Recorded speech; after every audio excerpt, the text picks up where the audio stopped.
Saya bilang, Bu, hari ini saya buktikan sama ibu dengan bapak, saya akan bikin ibu bahagia, ibu dan bapak bahagia dengan cara saya manjakan ibu apa yang ibu mau. Ibu saya menangis dan dia ciumin saya. Apapun yang ibu mau hari ini, asal jangan nyawa saya.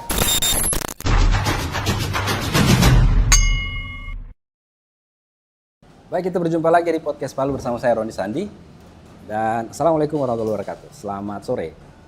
Sore hari ini kita ada di suatu tempat, ya, karena tempat ini tempat usaha. Dan ini bukan endorse ya, jadi kita tidak menyebutkan nama ini ya, perusahaan. Nah, di sebelah saya sudah hadir narasumber kami yang sangat luar biasa. Saya perkenalkan dulu Bapak Ahmad Sumarli, seorang, saya sebutnya pengusaha ya Pak. Siap Bang Roni. Assalamualaikum, apa kabar? Waalaikumsalam warahmatullahi wabarakatuh. Selamat sore buat semua pemirsa ini Palu ya? Ya, podcast Palu ini Pak. Podcast ini Palu. Salam kenal, yang belum kenal. Terima kasih banyak ini sudah diundang dan bisa ngobrol banyak dengan Bang Roni ini. Baik. Saya akan banyak bercerita nanti mulai dari Bapak. Belum seperti sekarang ini. Oh siap. Diulik dari nol berarti ya? Karena ya dari profil Bapak yang saya baca di beberapa artikel itu banyak sekali direkturnya Pak. Lumayan. Lumayan banyak experience-nya. Baru direkturnya bukan direktur orang sini bilang kulu bukan. Oh, ini kalau ini terjun langsung. Begitu. Karena urusan pertambangan itu Ya, selalu benefit lah menurut saya ya. Baik, saya panggil Pak Ahmad ya? Iya, abang aja atau Kak Ahmad aja? Oke. Kanda Ahmad ya? Iya. Kanda, tentu Kanda menjadi seperti sekarang ini kan orang biasanya cuma lihat proses. Iya. Cerita dong Kanda bagaimana awalnya Kanda membangun sebuah menjadi diri Kanda seperti sekarang ini. Karena dari beberapa artikel yang saya baca, Kanda ini juga mulai dari bawah. Iya, betul. Pernah jadi asisten koki. Iya, betul. Pernah jadi tadi Kanda bilang di luar podcast istilahnya office boy, ngantar-ngantar apa begitu. Iya. Mau mulai dari mana nih Kanda ceritanya? Jadi inspirasi juga buat penonton. Betul. Jadi saya langsung karena sudah memperkenalkan diri ya, Bang Roni. Mungkin histori pendidikan dulu. Oke. Saya kecil di Jeneponto. Kebetulan lahir di Jeneponto. Jadi SD saya habiskan di Jeneponto, SMP kemudian di Makassar. Kemudian SMA di kejuruan perikanan, budidaya perikanan di Maros. Nah, 98 itu saya terbang ke Batam, merantau. Saya kebetulan lulusan terbaik perikanan. Jadi sudah secara otomatis diangkat menjadi pegawai honor waktu itu. Saya tolak karena gajinya cuma 90.000. Ada juga honorer di Dinas Perikanan. Dinas Perikanan. Ya, nah, saya terbang ke Batam. Sampai ke Batam itu, saya dulu kan atlet poli juga. Nah, saya karena sering main, ditawarin lah kerja pertama kali itu cook help tukang cuci piring dulu. Jadi cuman seminggu. Saya sampaikan sama orang hotel, saya bilang kalau cuman cuci piring di kampung saya ini jauh-jauh saya merantau. Akhirnya langsung disuruh mau ndak jadi cook.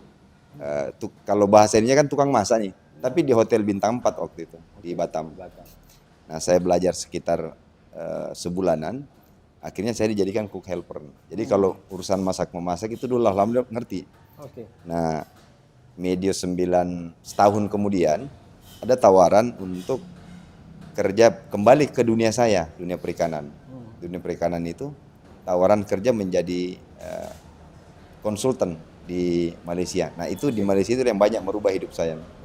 Jadi bagaimana manajemen usaha, bagaimana berinteraksi dengan orang-orang luar, karena ada banyak hal yang berbeda antara orang kita dengan orang dunia luar, mulai dari ya harus diakui lah bahwa dari sisi teknologi, cara berpikirnya memang orang luar selangkah lebih maju di medio waktu itu, di tahun 90-an. Nah, nanti pasca itu 1 tahun, hampir 2 tahun lah, saya kembali ke Indonesia. Nah, balik ke Indonesia, jadi basicnya perikanan. Nah, setelah sekian lama saya coba, disitulah saya mulai bisnis. Jual beli barang bekas dari Singapura waktu itu. Kan dekat dari Batam kan. selesai jual beli barang ini, eh, saya ada teman yang nawarin, mau nggak coba kerja di bandar udara. Nah saya mikir ini kayaknya dunia baru, lumayan juga nih, karena saya lihat dia agak perlente ininya, jadi kerja itu pakai dasi. Oh iya iya. Di ground handling. Kalau di sini bahasanya itu, jadi yang ngurusin pesawat itu selama dia di darat. Di bandara itu ada namanya ground handling. Kita mau check-in, kemudian yang parkirkan pesawat, nah itu ground handling namanya. Saya masuk, saya di divisinya pasasi. Jadi pasasi yang bagian tiketing, bagian kehilangan barang, bagian check-in. Nah dari situ 2 atau 3 tahun ya, saya tertarik bikin ini. Ada teman-teman yang dulu di Malaysia bawa buah naga. Jadi 2009 itu saya termasuk orang pertama di Indonesia yang menggagas buah naga di Sumatera. Termasuk Sulawesi ini kan baru. Jadi 2009 saya masukin, ibu saya kebetulan memang hobinya tanaman. Jadi awalnya ibu saya yang merintis, kemudian saya buatkan manajemen, jadilah agrowisata buah naga pertama di Kota Batam. Pada saat berjalan, saya dikenalkan dengan ada satu orang Bugis di Batam. Dia pengusaha properti, lumayan cukup dikenal kalau orang ini. Dan itu seperti mentor saya, bapak saya, yang coaching saya. Jadi bagaimana melihat dunia usaha. Nah kebetulan beliau juga namanya Bapak Haji Muhammad Aziz Welang. Inilah yang banyak merubah hidup saya. Jadi saya diberikan tantangan. Ahmad mau ndak coba-coba belajar tentang dunia tambang. Nah itulah makanya masuk itu yang bahasa saya office boy itu, karena saya diberikan tanggung jawab. Itu mulai dari nol dia serahkan ke saya. Jadi saya yang konsep surat, saya yang ketik, saya yang nganterin kemana-mana. Karena waktu merintis awal tambang itu 2010-an itu. Ada yang terpotong, tapi nanti saya cerita yang tentang PNS itu. Kan saya pernah daftar, tapi udah lulus. Saya nggak mau jadi PNS. Ya, sebentar saya tanya. Ya, jadi setelah masuk, saya HRD merangkap office boy yang saya cerita itu karena semuanya saya yang lakukan sendiri. Saya belum ada staff, belum ada karyawan yang lain. Karena orang tua saya itu nyampaikan, ini tantangan buat Ahmad. Jalanin ini dulu nih semua. Jadi kadang-kadang beliau karena usahanya waktu itu belum ditambang, di properti. Jadi yang tambang ini nyambi. Makanya saya orang pertama yang dia tarik dan sekaligus pengalaman pertama saya. Disitulah saya tahu bahwa tambang itu ternyata complicated case. Semua kita harus mengeluarkan semua kemampuan terbaik untuk memanage satu usaha. Karena human resource department HRD-nya tuh saya sendiri bagaimana merekrut orang, bagaimana membuat analysis untuk ini cocok di bagian ini. Kemudian membuat konsep persuratannya seperti ini. Nah, memasukkan menyusun untuk dokumen AMDAL-nya berinteraksi dengan masyarakat. Kemudian kita harus memang updating dengan teknologi apa yang dibutuhkan waktu itu. Jadi saya sampaikan multi talent karena semua ilmu harus berbaur di dalam. Nah saya memang basic saya itu saya suka dengan tantangan baru. Jadi suka berimprovisasi karena saya sering mikir itu yang tidak umum, yang orang lain tidak pikirkan. Nah, saya pengen memulai itu. Inovasi terus. Ya, nah, berjalan. Awalnya pertambangan timah. Jadi dan disitulah perubahan hidup saya itu signifikan karena orang kan stigma yang muncul di masyarakat dunia tambang itu unlimited money. Kalau tambang ya, karena memang kan high risk, untungnya juga lumayan, high capitalnya. Nah makanya saya cukup menikmati hidup di saat saya memulai karir di dunia tambang itu. Yang awalnya memang kalau orang tidak melihat perjalanannya sangat-sangat ini, tapi begitu sudah menikmati hasilnya, memang kita dari sisi pandangan masyarakat ya, strata sosial kita tuh langsung karena kita bergaul berinteraksi dengan orang-orang yang di kalangan atas. Dan itu akan merubah mindset dan cara berpikir kita. Nah itu yang sampai hari ini.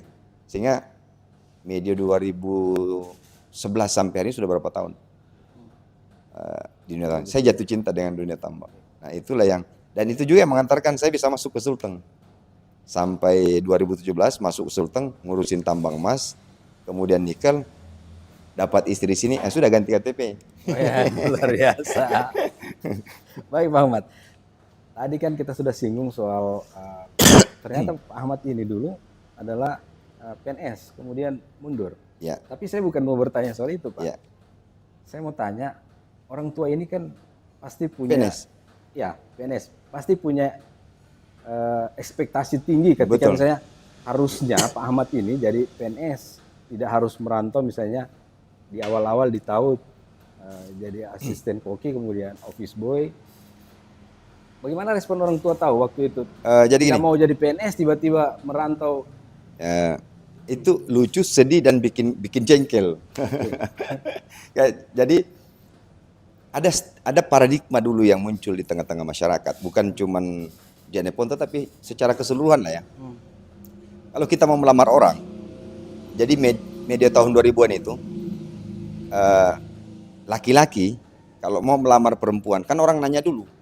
Kalau dia statusnya PNS atau TNI Polri, itu jarang ditolak.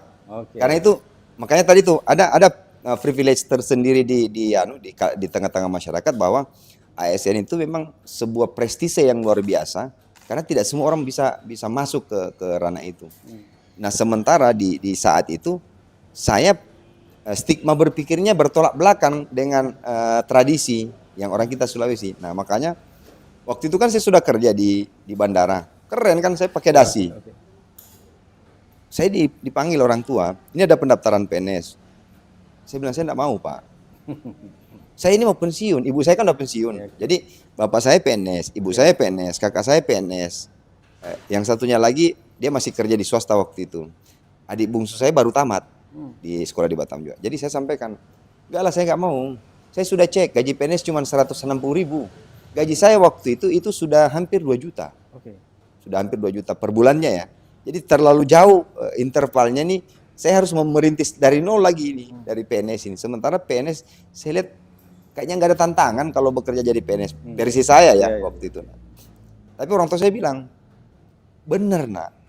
Tapi kan masa depanmu terjamin. Kau tidak kerja pun ada uang pensiun. Saya jawab, saya hari ini Bu, jadi gaji saya 1 juta sekian. Kalau saya simpan jadi asuransi, bisa saya jadikan untuk pensiun. Enggak ada, karena waktu itu kan orang tua kita kan belum kenal asuransi itu. Dipikirnya kan cuman, ini buktinya saya ini nak. Hari ini saya enggak kerja pun, nanti saya mati, baru saya berhenti terima pensiun. Saya tidak mau melawan orang tua waktu itu. Saya bilang, oke, saya pengen, saya daftar kalau begitu. Tapi saya minta syarat. Saya dibelikan semua barang baru. Jadi dari sepatu, celana. Ini bukti cara menolak halus kalau orang kita ya. Ternyata dipenuhin. Saya bilang enggak, saya minta motor lagi. Dibelikan motor baru lagi saya waktu itu. Orang lain kan berusaha semaksimal mungkin biar lolos ya. Jadi saya itu menghindari itu, memberatkan orang tua supaya tidak jadi. Saya ikutlah ujian. Tapi nggak tahu lah. Jadi waktu tes tertulis itu sekitar 2.000 lebih apa 3.000 lebih itu pendaftar. Itu dites di sekolah SMA waktu itu, saya yang paling cepat selesai tesnya. Dan saya salah-salahan. Itu saya masuk di 100 besar. Nah, kalau olahraga waktu itu kan ada tes olahraga juga. Itu saya masuk 10 besar karena memang ini kan memang saya masih hobi olahraga waktu itu.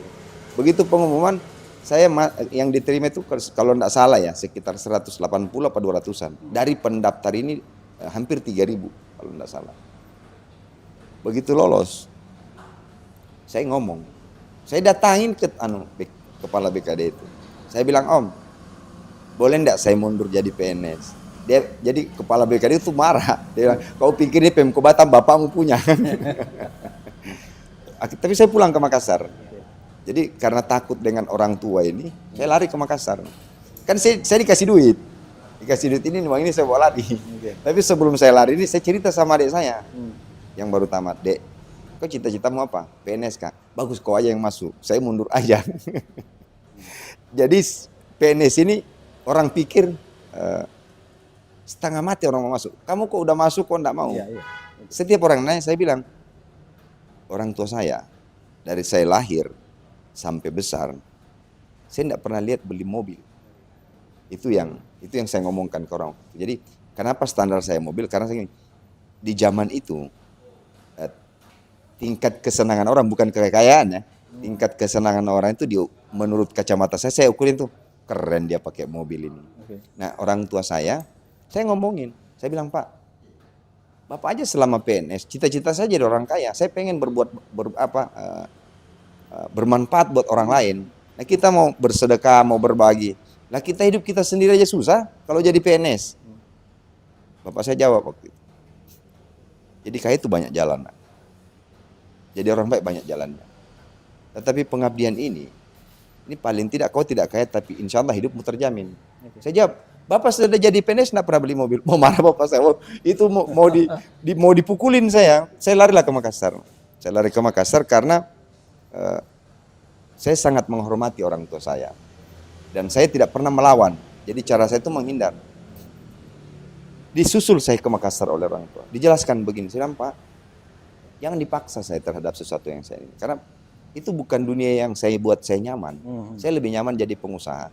Pengusaha itu rezekinya kalau dia buat kayak begini, itu kayak naik turun begini. Saya bilang kan tergantung kita memanage.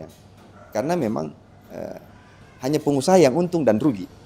Kalau pegawai negeri itu sudah ditetapkan oleh negara apa yang wajib dia kerjakan. Karena SOP-nya kan sudah ada.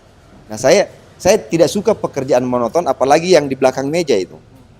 Cuman saya direktur aja, saya tidak nyaman berada di belakang meja. Saya suka orangnya, kalau bahasanya anak gaul itu suka belusukan. Jadi saya tahu apa yang terjadi, ada masalah enggak kita bisa langsung settle. Nah, setelah saya pulang ke Batam, akhirnya orang tua saya mengerti. Ya sudah, kalau memang enggak ini. Jadi saya lanjut kerja di bandara waktu itu. Yang masih gagah kita kan, gaji juga saya lumayan. Pakaian juga tidak semua orang bisa pakai dasi kan waktu itu bekerja. Di media 2000-an itu pengalamannya. Apa kesan Bapak, khususnya Ibu yang paling dekat mungkin dengan Pak Ahmad, ketika tahu Pak Ahmad ini dulu yang tadinya kita anggap tidak akan sukses jadi PNS, tiba-tiba sekarang jadi sukses. Waktu tahu begitu Bapak sudah jadi direktur. Saya memang punya keyakinan. Jadi dari dulu bahwa, karena buat saya kaya itu bukan tentang apa yang kita miliki. Menurut kacamata saya ya. Jadi kaya hebat, hari ini kan tidak ada definisinya kaya. Misalnya, kaya itu seseorang bisa dijustifikasi kaya kalau dia punya harta sekian, tidak ada. Kan tidak ada yang bisa mendefinisikan. Karena kita ini kan, masyarakat ini kan, kaya itu hanya standar sosial menurut kacamata orang lain. Nah, buat saya kaya itu di saat saya bermanfaat buat orang. Sehingga kalau mau bermanfaat, Anda harus berbagi. Anda harus punya sesuatu. Anda boleh berbagi ilmu, berbagi harta, berbagi pengalaman. Nah, di situ, di momen itulah yang saya merasa bahwa berat. Karena untuk berkarir di PNS pun, saya tidak menjustis PNS, tidak bagus ya. Tapi menurut versi saya bahwa saya tidak bisa dengan cara berpikir saya yang senang mencoba hal-hal baru, dan ada punishment award terhadap apa yang saya lakukan itu. Di PNS kan enggak. Jadi setiap tindak tanduk kita itu kan sudah dibuatkan SOP oleh pemerintah, regulasinya Junisa itu kan ada peraturannya tuh. Nah, kalau saya pengusaha ini kan, kalau saya pengen semakin besar resikonya, kemungkinan yang saya dapatkan itu hasilnya semakin gede. Nah, itu yang perbedaan signifikannya, bahwa melakukan sesuatu berdasarkan apa yang kita mau. Kalau jadi PNS, kabit sudah ditentukan, ini tugasnya ini tugasnya ini nih.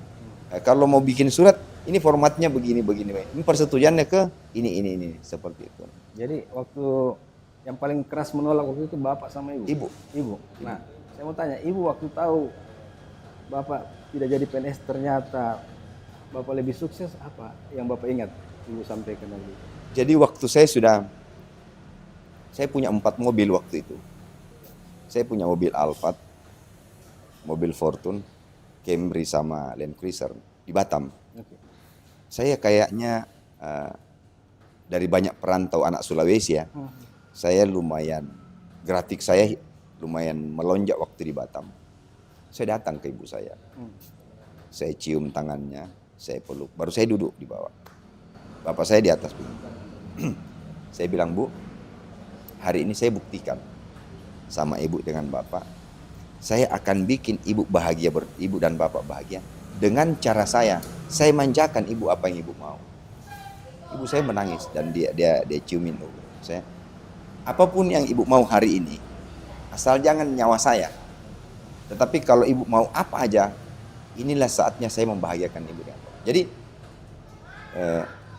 ada sering dicandakan oleh sepupu saya, orang keluarga. Ibu saya kalau mau makan coto, itu kadang-kadang tiba-tiba dia telepon sekretaris saya, Titi dulu nama sekretaris saya, Ti, ambilkan ibu tiket, ibu sama bapak mau pulang ke Makassar makan coto, makan kuda. Okay. Jadi hanya sekedar pulang, makan coto 2 hari 3 hari, itu balik lagi. Kadang-kadang sebulan itu bisa 3-4 kali itu pulang, dan itu yang membuat saya menangis bukan karena kehilangan uang, tetapi jadi ada sujud syukur bahwa nawa itu saya dulu, saya sudah wujudkan ke orang tua saya, walaupun mungkin ya tidak sanggup saya balas. Ya namanya kita anak ini kan tidak mungkin kita membalas secara total, tapi paling tidak bahwa di momen-momen itulah saya membuktikan begitu bermanfaat saya. Walaupun mungkin menurut versi orang tua saya salah langkah, tapi di momentum itulah saya membuktikan bahwa, Bu, Pak, ini anakmu tidak salah memilih langkah dulu. Yang menurut orang lain, ini kan hebat jadi PNS. Tapi saya membuktikan bahwa dengan jalan yang berbeda saya mampu membahagiakan. Dan itu cukup dirasakan, dan sehingga keluarlah bahasanya ibu dan bapak saya. Alhamdulillah, andaikan kau tetap PNS, mungkin saya tidak. Dan itu telak buat saya yang kalau saya bilang saya berdosa dulu tidak mengikuti maunya orang tua, terbayar dengan satu kata itu. lumayan. Artinya mungkin biar ditolak tapi doa ibu dan bapak tetap. Ya itu tadi, karena saya ada perang batin ya. Karena perang batin mungkin di satu sisi durhaka saya ini sama orang tua ini. Karena niatnya kan juga bagus. Tapi di satu sisi kalau saya menjalani sesuatu yang tidak nyaman, saya tidak bisa melakukan hal-hal yang buat saya bisa berkembang. Lumayan berbekas dalam perjalanan hidup saya tentang. Baik sekali Pak Ahmad. Tadi kita sudah cerita kilas balik lah gitu, ya, perjalanan Pak Ahmad sampai di titik sekarang ini. Tadi Pak Ahmad juga sampaikan sudah masuk ke Sulteng itu tahun berapa ya? Saya masuk 2017. Nah, 2017. Akhir. Ya. Dan sekarang juga menjadi direktur di salah satu perusahaan tambang di Sulawesi Tengah. Pak Ahmad, begitu Bapak masuk ke Sulteng, apa yang pertama kesan Bapak melihat potensi yang ada di Sulteng? Saya kan orang Sulawesi juga. Jadi kalau saya bilang, kadang-kadang orang komplain saya kalau saya bilang saya ini putra tempatan, putra daerah. Karena saya merasa bahwa ini kan kita asli orang Sulawesi ya.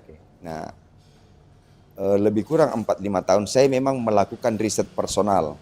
Karena melihat bahwa Sulteng ini luar biasa Allah kasih kelebihan ketimbang dengan pulau-pulau yang lain. Jadi di wilayah Sulawesi Tengah ini kelebihan yang Allah kasih begitu banyak sumber daya mineral yang tidak dimiliki wilayah lain di Indonesia. Nah, setahun 2 tahun saya mencoba melakukan semacam riset pribadi. Begitu banyaknya anugerah yang Allah kasih. 3 tahun terakhir saya melihat. Jadi saya cerita tadi sama Bang Roni bahwa kita sadar atau tidak, di Teluk Palu ini kemungkinan di bawah kaki kita ini ada emasnya. Artinya begitu luar biasanya Allah kasih kelebihan buat Sulawesi Tengah ini. Tetapi tidak berbanding lurus manfaat yang dirasakan oleh masyarakat. Jadi secara logika, kalau Mahfud MD pernah bilang, kalau Freeport dikelola oleh Indonesia, harusnya warga Indonesia itu bisa mendapatkan gaji itu 14-15 juta kalau saya tidak salah, per orang ya. Ya dari mulai yang balita sampai orang tua itu tanpa kerja loh. Artinya kalau dibagi rata income-nya itu, saya coba juga mengkonversi bahwa sumber daya mineral yang dimiliki oleh Sulteng baru satu ya, nikelnya aja.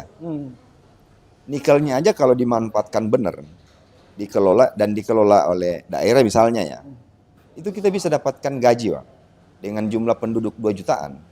Itu sekitar 7 juta lebih, hampir 8 juta per orang, dikonversi setiap bulan. Dan itu bisa kita dapatkan selama 15 tahun minimal, dengan hasil eksplorasi yang sudah terukur hari ini, belum cadangan-cadangan yang belum dinikan ya. Sehingga itu yang memantik saya selaku putra daerah. Ada sesuatu yang kalau dibilang juga salah, terlalu frontal lah ngomongnya. Tetapi ada perlu satu gerakan masif. Harus putra daerah yang di front line untuk bagaimana mengkampen ini. Sumber daya ini berdaya maksimal untuk peningkatan kesejahteraan kita. Jadi banyak yang kadang-kadang ajak saya berdebat begini. Contohnya apa dasarmu? Saya begini. Nikel ini, Bang Roni pernah dengar nggak? Ada yang punya putra daerah, smelter. Kalau itu kayaknya belum ada. Nggak usah yang ownernya ya. Ada afiliasinya nggak dengan putra daerah? Nggak ada sama sekali Bang. Salah nggak? Orang Cina masuk, orang Amerika, orang Rusia, orang dari mana-mana aja masuk. Nggak salah, karena kan memang negara membuka peluang itu terhadap ke semua orang. Dan itu kebanggaan buat Indonesia. Terbukanya investasi, peluang, dan itu ada feedbacknya, ada income dalam bentuk PAD ke negara bahkan. Ada teksnya, terbukanya lapangan pekerjaan. Tetapi perlu diingat, di mana ada tambang, akan selalu ada dampak yang timbul. Saya ini kan experience saya di tambang kan sudah sekitar 16-17 tahun. Karena memang kita mengambil sesuatu itu, rata-rata mineral itu di alam, di bawah tanah. Dampak yang ditimbulkan dengan kesejahteraan, andaikan kita sejahtera, nggak ada masalah sih. Karena memang jangankan kita menambang, tidak menambang juga kadang-kadang ada dampak yang timbul. Tetapi di situ saya miris, saya lihat belum ada yang secara signifikan putra daerah yang boleh begini, saya asli putra daerah. Nah makanya saya buatlah 2 tahun yang lalu, saya berikrar sudah saatnya anak daerah ini punya smelter. Saya lapor sama Pak Gup waktu itu. Pak Gup, saya mau bangun smelter. Pak Gup tanya, ada nggak PDW? Saya bilang, tidak ada. Dia bilang, so gila komiwe ini. Saya jawab, Om, apa yang terjadi hari ini? Ini kebijakan yang diambil 5 tahun, 10 tahun yang lalu. IMIP itu kan tidak berdiri hari ini. Jadi 5 tahun yang lalu, 7 tahun yang lalu, orang-orang luar kan datang. Waktu itu kita lalai. Karena kita tidak melirik sumber daya mineral ini. Kita nyaman dengan kita waktu itu. Ada yang mungkin berbisnis properti misalnya. Dan begitu investasi dibuka, kita tidak sampai cara berpikirnya bahwa akan seperti ini 10 tahun yang akan datang, seperti yang kita rasakan hari ini. Sehingga kita cukup nyaman dengan dapatkan ganti rugi lahan misalnya. Cukup mendapatkan fee dari orang-orang luar yang berinvestasi. Padahal kalau kita memulai dari sekarang, belum terlambat kok. Karena masih banyak. Nah, caranya bagaimana? Itu yang saya cerita sama Bang Ronita, bahwa satu smelter ekuivalen dengan investasi 1T dengan kapasitas produksi 1.500 ton per hari. Itu investasinya 1T. Coba cek di Sulawesi Tengah sini. Tidak banyak orang yang punya 1T. Pengusaha, orang terkaya pun fresh money 1T itu tidak banyak. Bahkan kalau ada yang punya 1T, kemungkinan dia takut untuk menginvestasikan bikin smelter terhadap hanya satu usaha. Karena dari sisi risiko kalau sampai gagal, dia nggak ada pilihan yang lain. Itu yang saya maksud tadi, dari sisi experience dengan sumber daya manusia orang kita, belum ada yang menyentuh ke situ yang berani ambil risiko itu. Sehingga tidak banyak putra daerah. Salah enggak bisa disalahkan kita juga. Kita mau tapi enggak punya modal misalnya kan. Nah, saya coba turunkan dari kapasitas 1.500 menjadi 100 ton misalnya. Berarti modalnya cuma 100 miliar. Saya cek, wah belum ada juga 100 miliar. Turunkan lagi menjadi 50 ton, modalnya 30 miliar misalnya. Ini sudah boleh mungkin dimulai. Kenapa? Karena pemurnian itu kan bagaimana menaikkan nilai jual mineral yang kita tambang. Ya. Karena belum adanya orang kita yang secara masif mengkampen, membuat kalkulasi, contoh nikel ya. Nikel itu yang tertinggi kadarnya Bang cuma 2%. Artinya ada 98% yang masih dipertanyakan ada nilai jualnya enggak. Nah, saya bikinlah riset dari 8 variabel mineral yang ada di dalam nikel per MT-nya, itu kalau saya hitung-hitung harga jualnya ya 1.300 USD per MT. Nah, sementara nikel cuma dibayar itu 60 sampai 8 dolar per MT. Artinya ada loss income buat kita ini, pemilik sumber daya 1.200-an USD. Saya pernah komplain ke Cina. Jadi saya bahasa Inggris, bahasa saya bilang begini. Kenapa yang Anda bayar cuma nikel? Sementara ada mineral ikutan yang lain, silikanya, ada besinya, ada mungkin lithium apa segala macam ada. Cina itu ketawa ke saya pakai bahasa Inggris, dia bilang. Kan perjanjian kerja sama jual beli kita kan hanya jual beli nikel. Dan kalaupun ini mau dipisahkan mineralnya, ini you must spend money. Kamu harus siapkan lagi uang untuk memisahkan ini kan, itulah yang smelting, pemurnian kan. Saya kalkulasi berapa budget yang kita siapkan untuk memurnikan mineral ini, mengambil mana yang kita butuh. Itu lebih kurang sekitar 300 sampai 500 USD. Kalau dipotong dari 1.200 itu, kita masih ada spend lagi sekitar 700 dolar. Ketimbang yang dibayar hari ini cuma 80 dolar. Artinya kita ada loss income sekian ratus miliar dalam satu iup. Kalau dia sekian pengapalan ya. Jadi kalau satu kapal bisa kita kehilangan 50 miliar. Berapa banyak pengapalan dalam satu bulan di wilayah Sulawesi Tengah. Artinya uang itulah yang saya cerita tadi, bahwa kalau ini di manage dengan benar, boleh menggaji seluruh rakyat Sulawesi Tengah ini dari itu. Saya kadang kalau diskusi dengan orang bilang, itu kerja gila, kerja susah itu. Saya jawab, kalau gampang sudah banyak yang bikin. Karena challenge-nya di situ. Terus kalau tidak kita memulai kapan? Nah, makanya saya mengkampen hari ini, momen-momen podcast seperti ini, diskusi dengan teman-teman di ini kan. Ayolah Bang Roni, ayolah teman-teman. Kita di front line untuk memanfaatkan sumber daya mineral ini supaya jadi orang lain masuk itu tidak lagi dia sebagai big boss, tapi join partner dengan putra-putra daerah yang memang sudah berkecimpung di dunia tambang. Nah, kadang-kadang kan faktanya hari ini saya aja mau maju, yang halangin saya, yang hantam saya itu malah putra daerah. Marah nggak saya? Enggak, karena saya anggap bahwa mereka belum mengerti apa yang kita perjuangkan. Sehingga mungkin hari ini apa yang saya perjuangkan hari ini, Bang Roni tidak lihat impactnya, efeknya hari ini, tapi mungkin 2 tahun, 3 tahun ke depan, anak muda baru sadar, oh sedahsyat itukah potensi yang dimiliki oleh Sulawesi Tengah. Ini terbukti bahwa 4 tahun yang lalu, 7 tahun yang lalu, ada yang pernah bayangkan nggak IMIP seperti sekarang? Dan itu kan kejadian yang 7 tahun yang lalu, 10 tahun yang lalu, mereka memulai dari nol. Jangan salah, IMIP itu awalnya, home base-nya itu dindingnya triplek awal-awalnya. Dia mulai cotton peel, mulai fabrikasi infrastruktur. Saya pengen, mungkin kecil, gerakan kecil kita buat hari ini ya, anak-anak muda berkumpul.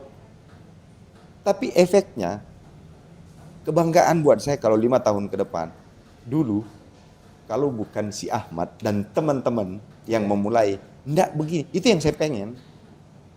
Karena begitu banyaknya sumber daya yang Allah kasih buat kita di sini. Makanya saya selalu nyaman kalau berbicara tentang potensi sumber daya. Apa yang bisa kita lakukan untuk itu?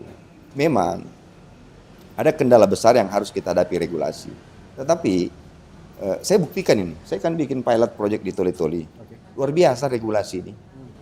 Dipimpung kita ke sana kemarin. Karena saya nantang kan, kalau Bang Roni sempat searching di berita, saya putra daerah pertama yang bikin surat terbuka ke Jokowi. Ibaratnya saya memohon ke sama Pak Jokowi, Pak, kami masa kami putra daerah ini tidak bisa memaksimalkan potensi yang ada untuk kesejahteraan kami. Sementara kami dibatasin oleh regulasi. Contoh gini, pemerintah itu memberikan kebijakan untuk tambang rakyat itu hanya 10 hektar. Oke. Sementara kalau untuk korporasi dalam bentuk IUP kontrak karya itu bisa sampai puluhan ribu, Oke. ratusan ribu hektar. Terus azas keadilannya di mana? Jadi tidak bisa kita disuruh berkompetisi antara rakyat dengan korporasi karena memang Ya, regulasi. regulasi yang diinikan oleh pemerintah. Alasan pemerintah. Kan kalau di tambang rakyat kan dari sisi pengawasannya, ininya, kan tidak. Saya bilang, bukan di situ masalahnya. Harusnya Anda juga membuat policy, kebijakan yang dampaknya you kawal dong. Kan ini kan masyarakat langsung yang kerja. Kalau korporasi yang dari luar, mereka memang menggunakan teknologi. Terus kalau kita tidak belajar dari sekarang, kapan bisa? Peluangnya nggak dikasih dari sekarang. Ya, intinya Bapak ingin mendobrak sesuatu yang bukan biasa. Iya, itu makanya gini, saya cerita sama Pak Muron tadi. Jadi saya suka melakukan sesuatu yang kalau orang bilang unpredictable. Ya. Karena saya menganut yang orang sampaikan bahwa kalau mau menjadi orang yang luar biasa, Anda harus berpikir di luar kebiasaan. Nah, kebiasaan orang kan berpikir, saya sudah cukup nyaman dengan, ya sudahlah saya kerja aja lah. Nah, saya enggak. Bahkan saya selalu berpikir pembuktian terbalik. Kenapa ini nikel ini dikejar ya sama orang? Ada apa? Kenapa ya wilayah ini orang berbondong-bondong? Jadi saya pembuktian terbaliknya dulu yang saya pikir. Karena itu orang tua saya yang saya cerita tadi, Aziz Welang. Kayak kalau saya komputer ini ditanamkan di chip kepala saya, sesuatu yang bermasalah pasti di situ ada peluang. Dan ini yang diterapkan Pak Ahmad sehingga Pak Ahmad di posisi sekarang ini. Ya. Baik sekali, sahabat podcast. Saya kalau diskusi sama Pak Ahmad ini tidak cukup kayaknya 1 jam deh. Karena banyak ilmu yang harus kita belajar dari beliau. Ya siapa tahu rezeki kita bisa jadi pengusaha juga. Amin. Dan bukan sesuatu yang susah kok. Baik. Hanya kan paradigma orang kan pengusaha itu kan yang perlente, punya harta. Enggak kok. Memulai dari nol. Ya sudah harus boleh disematkan pengusaha karena pengusaha itu orang yang sudah memikirkan cara berusahanya sendiri. Kalau pekerja itu kan ditetapkan cara kerjanya oleh orang lain. Luar biasa. Baik, sahabat podcast, kita sudah di penghujung ini Pak Ahmad. Ya. Dan seperti biasa, kalau kami di podcast Palu ini Palu, di penghujung mungkin ada semacam closing statement lah begitu, atau harapan Bapak untuk, tadi saya mendengar Bapak banyak bicara anak muda ini, motivasi anak muda. Mungkin bisa juga itu disampaikan, silakan. Ya, jadi baik buat seluruh anak muda ya, khususnya Sulteng ini punya peluang yang besar. Jadi saatnya, ayolah kita bersatu. Nggak bisa kita berharap banyak dari orang luar kalau kita nggak bersatu. Dan yang paling ini yang saya jalani hari ini.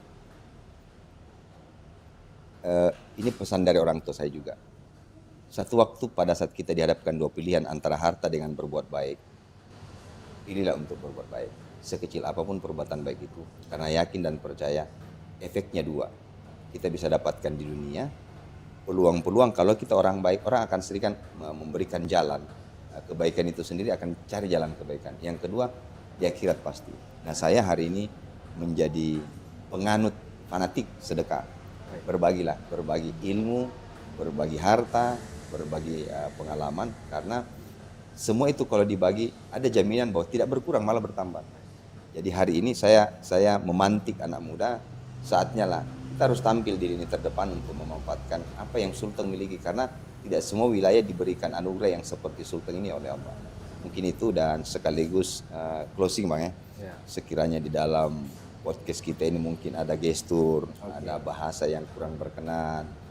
Jangan sampai gara-gara podcast ini kita bersekat. Nah, apa yang saya lakukan ini dengan Bung Roni ini semata-mata untuk memantik anak muda, orang-orang Sulteng, bahwa kita harus tampil di wilayah kita ini di lini terdepan dalam memanfaatkan apa yang Allah sudah kasih untuk kita semua dan bermanfaat untuk orang banyak.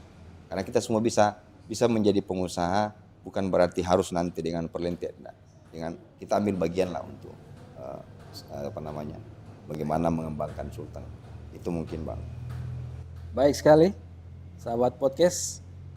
Terima kasih Bapak Ahmad Sumarling atas atensinya menerima undangan kami. Siap Bang, siap. Next time mungkin ada waktu lagi kita akan undang Boleh. untuk diskusi di Boleh, mungkin yang lagi untuk lebih ke bagaimana memantik anak muda ini Bisa, kan, peluang-peluangnya. Ya. karena kita butuhkan juga orang-orang seperti Pak Ahmad ini untuk motivasi anak muda khususnya di Sulteng. Kalau Pak Ahmad bisa sukses, kalian dan kita semua juga pasti bisa. Siap. Baik, saya Roni Sandi pamit. Terima kasih atas kebersamaan Anda. Kita akan berjumpa lagi dengan narasumber lain di podcast Palu. Sampai baku dapat lagi. Tapi assalamualaikum warahmatullahi wabarakatuh. Assalamualaikum warahmatullahi wabarakatuh.